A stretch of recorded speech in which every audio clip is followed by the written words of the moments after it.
Hi, everyone. My name is Matt. I'm the youth and family pastor at Cornerstone Church in Marshfield, and I'm here today with your Cornerstone Connection, a daily devotional. Question for you. How did you feel this morning? Like when you first woke up, when your eyes first opened, when you laid there on your bed as your alarm went off. How did you feel? And maybe let me add some things to that question. How did you feel about yourself?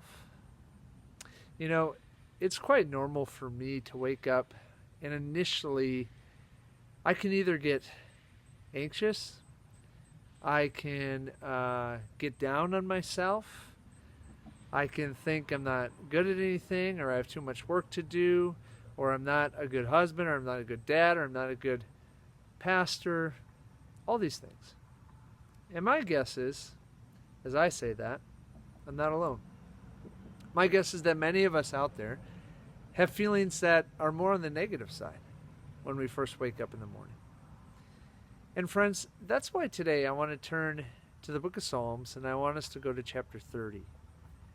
Because it's there that we meet David. And David is writing a psalm in which he is talking to God, and he's being very honest. And the other thing that David is doing is he's doing his best to not rely on his feelings to be his source of truth. You see, here's the reality. You and I, we're human. We're broken. We deal with varying feelings. Sometimes those feelings are awesome, they're great, and we're up on a mountaintop. Sometimes we're depressed, we're anxious, we're very critical, and we're down in a valley.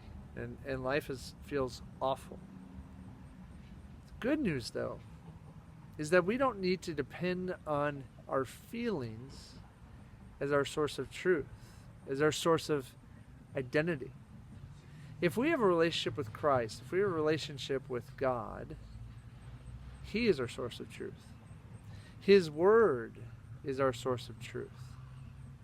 So even when we feel down, even if we feel depressed, even if we feel anxious, even if we wake up and we every day think we are not good enough and we don't have what it takes, the opposite is quite true according to God.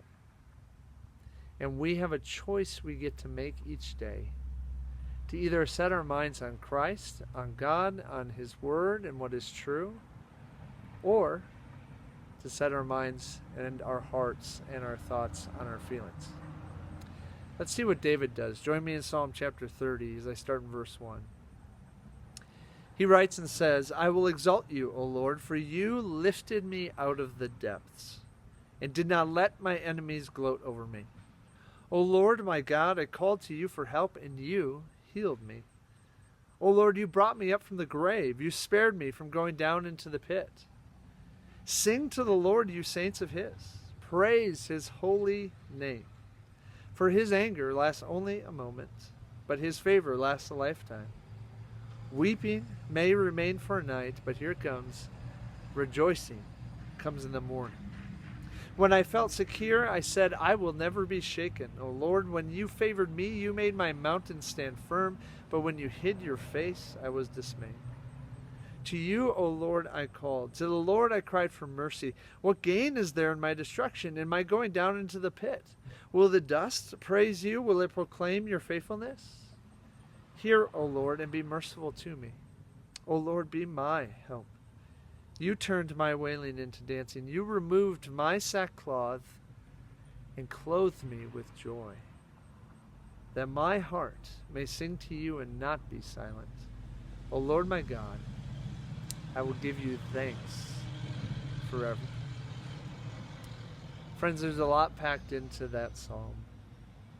But the parts that really catch my attention is when David says in verse 5, weeping may remain for a night, but rejoicing comes in the morning.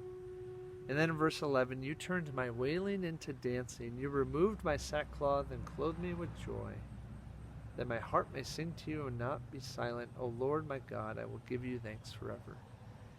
Friends, I think that last part is so crucial. I will give you thanks forever. You know, thankfulness and thanksgiving is a choice. In 1 Thessalonians verses 5:16 to 18, it says something along the lines of, rejoice always, pray without ceasing, give thanks in all circumstances. It's amazing what happens when we give thanks. That wailing turns into rejoicing. We start dancing, even amidst the tough circumstances of life. Friends, no matter how you felt this morning, let me turn your attention to God and to His Word and receive who you are based upon who He is and what He has done for you. Have a great day, friends. We'll see you next time on the Cornerstone Connection.